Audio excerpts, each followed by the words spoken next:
Obsession et possession, la science de l'influence spirituelle.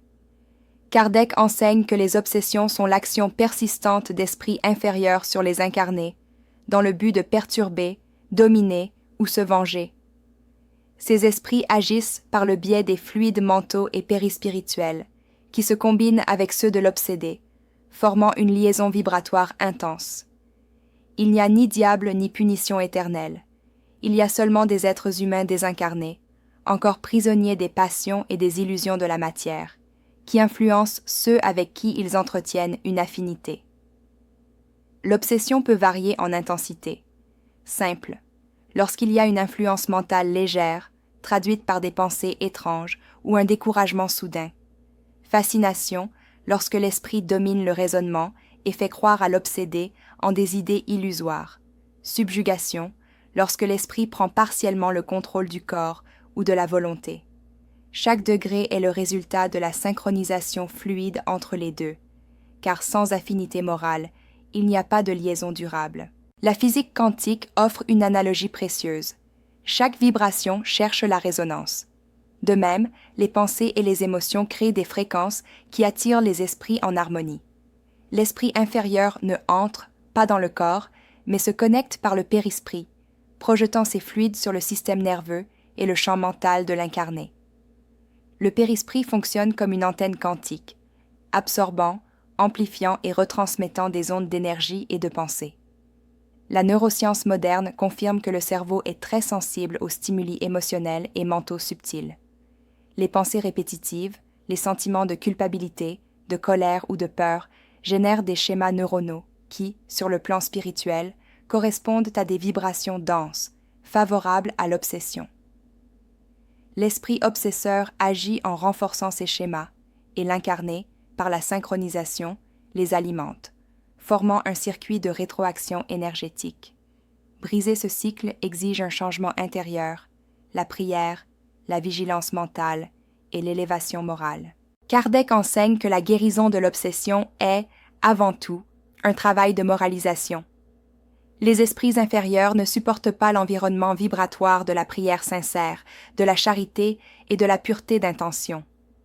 Le médium ou l'incarné obsédé doit s'efforcer d'élever ses pensées, de pardonner, de servir et d'aimer, en remplaçant la peur par la confiance en Dieu.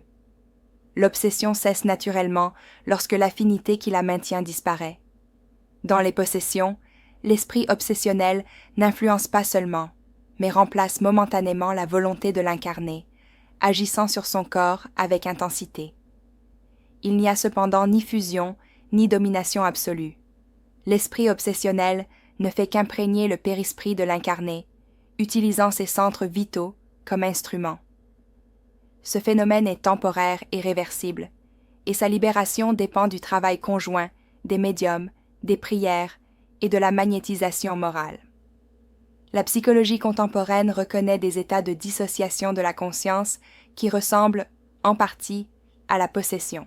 Cependant, le spiritisme va plus loin. Il explique que, dans ces cas, il y a une véritable interférence spirituelle, et non seulement psychologique. Les deux dimensions, psychique et spirituelle, coexistent et interagissent. La thérapie intégrale doit donc traiter l'être humain comme corps, esprit et âme, en équilibrant les trois niveaux de la vie.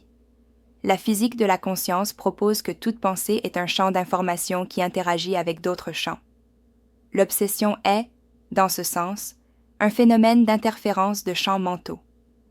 L'harmonie morale et émotionnelle détermine si l'interaction sera harmonieuse ou destructrice. C'est pourquoi l'éducation des pensées et des sentiments est le véritable bouclier spirituel et la réforme intérieure, la plus haute forme d'autodéfense énergétique. Le passe spirituel, la prière et l'étude de l'Évangile fonctionnent comme des processus de réorganisation fluide. L'esprit en prière élève sa fréquence et repousse les ondes denses. La vibration de l'amour, étant la plus haute énergie de l'univers, dissout les liens de l'obsession et libère à la fois l'obsédé et l'obsesseur. Dans le spiritisme, guérir c'est libérer et éclairer, et toute véritable libération est aussi un acte d'amour. Kardec souligne que nous ne devons ni haïr ni craindre les esprits obsessionnels. Ils sont des frères ignorants qui ont besoin de lumière et de pardon. La véritable victoire spirituelle n'est pas de les expulser, mais de les conduire à la régénération. La charité est le remède suprême, car elle transforme le persécuteur en allié et efface la haine par la force de la compassion. Comprendre les obsessions et possessions, c'est comprendre la science des vibrations morales. Personne n'est une victime sans défense. Chaque être attire les influences que son esprit et son cœur permettent. Lorsque l'esprit apprend à aimer, il se libère de l'ombre et irradie la lumière. Si cette réflexion vous a apporté compréhension et sérénité, partagez-la. Parce que comprendre les obsessions et possessions, c'est reconnaître que l'esprit est le temple et que l'amour est la clé de la libération spirituelle.